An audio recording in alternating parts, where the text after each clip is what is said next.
Donc, je suis Fabien Manzoni, chef de la Gradilande, et je vais vous proposer aujourd'hui une recette que j'affectionne énormément, un riz au lait d'amande à la vanille, fraise et rhubarbe.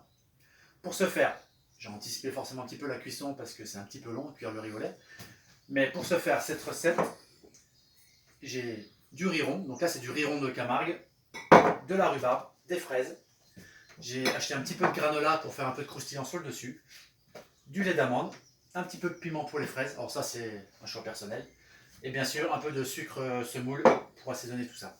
Donc pour commencer, c'est la cuisson du riz. Donc on va le crever. Donc crever du riz, c'est départ eau froide, une ébullition, on égoutte, et ensuite seulement on va commencer la cuisson avec le lait. Donc en moyenne, c'est 200-250 g de riz rond, selon la variété, avec 1 litre de lait d'amande, 150 g de sucre, une gousse de vanille. On fait mijoter ça pendant tout ça pendant, on va dire à feu doux pendant une bonne heure, un bon 3/4 d'heure. Ça dépend du riz vraiment. Et ensuite on fait refroidir. Voilà. Donc j'ai anticipé cette étape. Ensuite on va préparer les fraises. Donc pour ce faire, donc là c'est de la petite fraise bio de chez mon producteur, de chez Marco. On va juste la couper comme ça. Elles ont eu pas mal de soleil quand même, si on a un beau printemps, mais on va les sucrer légèrement. Et ce qui va permettre de les faire suer, de leur faire cracher leur eau. Et ça va être sympa. Vous voyez, juste un peu de sucre, on laisse comme ça. Pour la rhubarbe, ceux qui ne connaissent pas, il faut enlever la peau. Donc c'est un peu comme des blettes. Voilà, il y a une peau un petit peu dure. Quand on a la jeune rhubarbe, elle se mange. Elle est très croquante, c'est sympa. Bon là je vous montre comment la préparer. Voilà, donc vous taillez des gros tronçons. Voilà, et tout simplement on vient l'éplucher. Voilà, on enlève cette grosse peau. Voilà. Voilà. Ensuite, on l'émince grossièrement.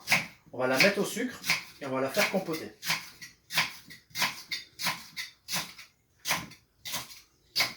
Voilà. Hop.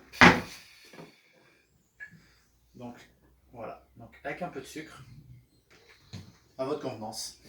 On la fait compoter par la suite. Donc c'est une étape que j'ai anticipée. Donc voilà à quoi ça ressemble une fois compoté. Ensuite, que notre riz au lait à la fin de la cuisson, il est bien onctueux, il est beau, il est brillant. Donc ben là, on n'a plus qu'à dresser, tout simplement. Donc là, j'ai pris dans une verrine parce que je trouve ça sympa.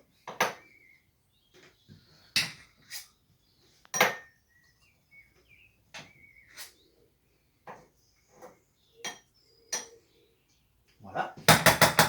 Vous voyez, il est juste trop bon. J'adore ça. La petite compotée de rhubarbe. Après le dressage, c'est vraiment à votre convenance. Si vous voulez faire ça dans une assiette, dans un cercle, bon, je mets ça en verrine. Voilà. Donc le riz au lait, je l'avais fait bien sûr refroidir. Hein. Vous pouvez le manger chaud, mais c'est un petit peu écœurant à chaud quand même. Hop. Donc là, les fraises sont belles.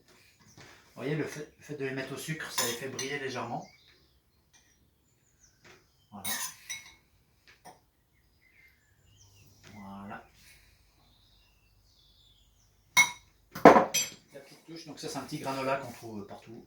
Granola, vous pouvez faire un petit crumble à la noisette, un petit crumble à l'amande, mettre des fruits secs, c'est à votre convenance. Voilà, un petit dessert sympa de confinement, facile à faire. Je vous avais parlé du piment, une petite astuce, vous pouvez mettre un peu de piment dans les fraises ou du thym, ça marche très très bien pour voilà, rehausser encore leur saveur. Après ça, c'est vraiment à votre convenance. Voilà. Voici donc le riz au lait, fraise rhubarbe avec du granola. Bon appétit!